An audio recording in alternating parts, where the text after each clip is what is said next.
जय शिया राम। मंगल भवन मंगल हारी, द्रवहु सुदशरथ अजर बिहारी। राम सिया राम जय जय राम। ऋषिन गौर देखी तह कैसी, मूरत मंत तपस्या जैसी। बोले मुनि सुनु सैल कुमारी, करहु कवन कारण तप भारी। ऋषियों ने वहां जाकर देखा जहां पार्वती जी तपस्या कर रही थीं।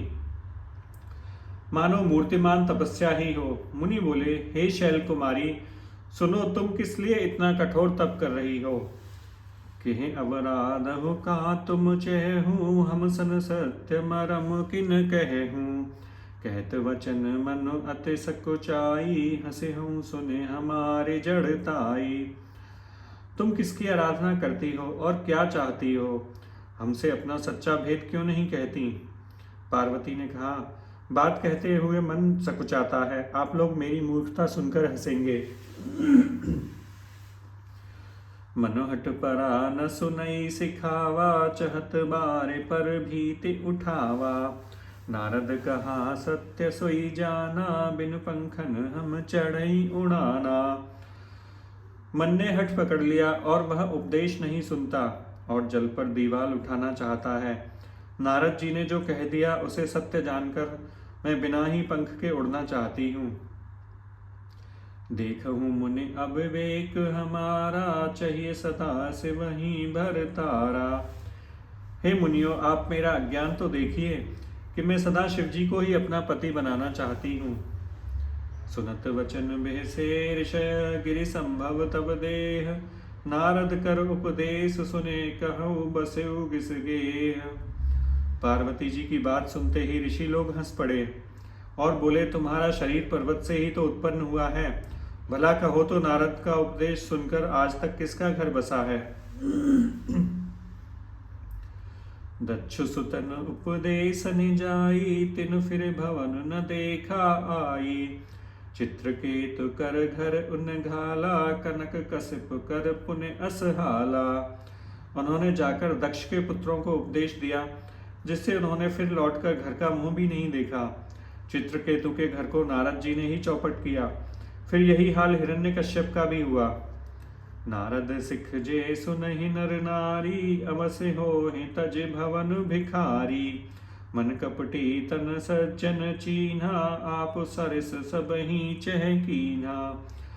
जो स्त्री पुरुष नारद जी की सीख सुनते हैं वे घर बार छोड़कर अवश्य ही भिखारी बन जाते हैं। उनका मन तो कपटी है पर शरीर पर सज्जनों के चिन्ह हैं। वे सभी को अपने समान बनाना चाहते हैं। तिनके वचन मान विश्वासा, तुम चाहो पति सहज उदासा। निर्गुण निलज कुबेश कपाली, अकुल अगेह दिगंबर ब्याली।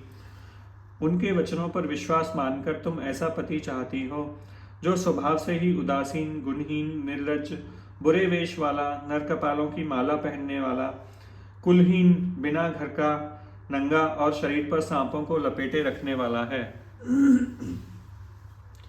कहूँ कवन सुख अस बरु पाए, भल भूले ठग के बौराए। पंच कहें शिव सती विवाही, पुन अवडेरी मराय न ताही। ऐसे वर के मिलने से कहो तुम्हें क्या सुख होगा। तुम उस नारद के बहकावे में आकर खूब भूली। पहले पंचों के कहने से शिव ने सती से विवाह किया था, परंतु फिर उसे त्याग कर मरवा डाला। अब सुख सोवत सोच नहीं, भीख मांग भव खाए। सहज एकाकिन के भवन, कबहु किनारे खटाए। अब शिव को कोई चिंता नहीं रही, भीख मांगकर खा लेते हैं और सुख से सोते हैं। ऐसे स्वभाव से ही अकेले रहने वालों के घर भी भला क्या कभी स्त्रियां टिक सकती हैं। अजहु मान कहा हमारा, हम तुम कहूँ बरु नीक विचारा। अति सुंदर सुचि सुखद सुशीला, गावहीं वेद जासु जस लीला।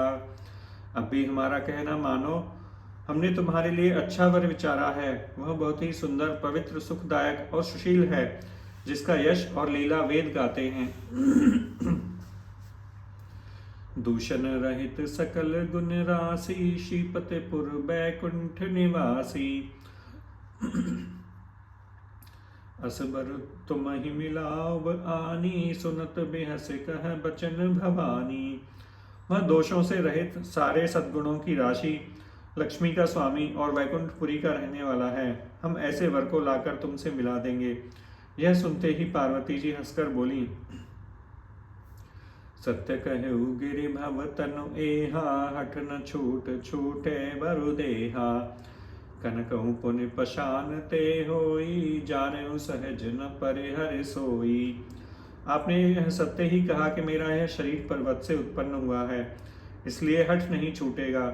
शरीर भले ही छूट जाए, सोना भी पत्थर से ही उत्पन्न होता है, सो वह जलाए जाने पर भी अपने स्वभाव को नहीं छोड़ता। नारद बचन न मैं परिहरऊं, बसऊं भवन उजरऊं नहीं डरऊं।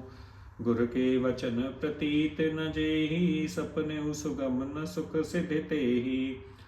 अतः मैं नारद जी के वचनों को नहीं छोड़ूंगी, चाहे घर बसे या उजड़े, इससे मैं नहीं डरती। जिसको गुरु के वचनों में विश्वास नहीं है, उसको सुख और सिद्धि में स्वप्न में भी सुगम नहीं होती। महादेव अवगुण भवन, विष्णु सकल गुण धाम।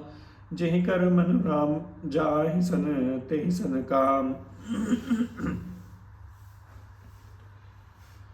माना कि महादेव जी अवगुणों के भवन हैं और विष्णु समस्त सद्गुणों के धाम हैं, पर जिसका मन जिसमें रम गया, उसका तो उसी से काम है।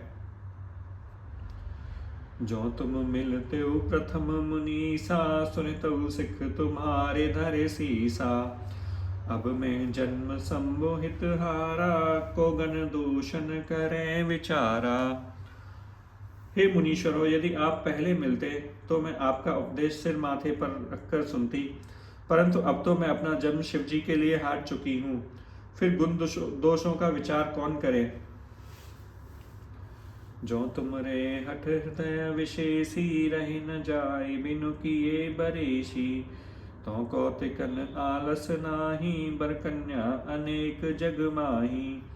यदि आपके हृदय में बहुत ही हठ है और विवाह की बातचीत किए बिना आपसे रहा नहीं जाता, तो संसार में वर कन्या बहुत हैं। खिलवाड़ करने वालों को आलस्य तो होता नहीं है, और कहीं जाकर कीजिए। जन्म कोटि लगे रगर हमारी, बरों शंभु नत रहूं कुआरी। तजौ न नारद कर उपदेशु, आप कहीं सत बार महेशु। मेरा तो करोड़ों जन्म तक यही हट रहेगा कि या तो शिवजी को वरूंगी, नहीं तो कुंवारी ही रहूंगी। स्वयं शिवजी भी 100 बार कहें तो भी नारद जी के उपदेश को नहीं छोड़ूंगी। मैं पापरऊं कहीं जगदम्बा, तुम गृह गवनऊं भयऊ विलंबा। देख प्रेम बोले मुनि ज्ञानी, जय जय जय जगदम्बिका भवानी। जगत जननी पार्वती जी ने फिर कहा कि मैं आपके पैरों पड़ती हूँ, आप अपने घर जाइए, बहुत देर हो गई। शिवजी में पार्वती जी का ऐसा प्रेम देखकर ज्ञानी मुनि बोले, हे जगत जननी, हे भवानी, आपकी जय हो, जय हो। तुम माया भगवान शिव, सकल जगत पितु मात। नाय चरण सिर मुनि चले, पुनि पुनि हर्षत गात। आप माया हैं और शिवजी भगवान हैं, आप दोनों समस्त जगत के माता पिता हैं। यह कहकर मुनि पार्वती जी के चरणों में सिर नवाकर चल दिए और उनके शरीर बार बार पुलकित हो रहे थे।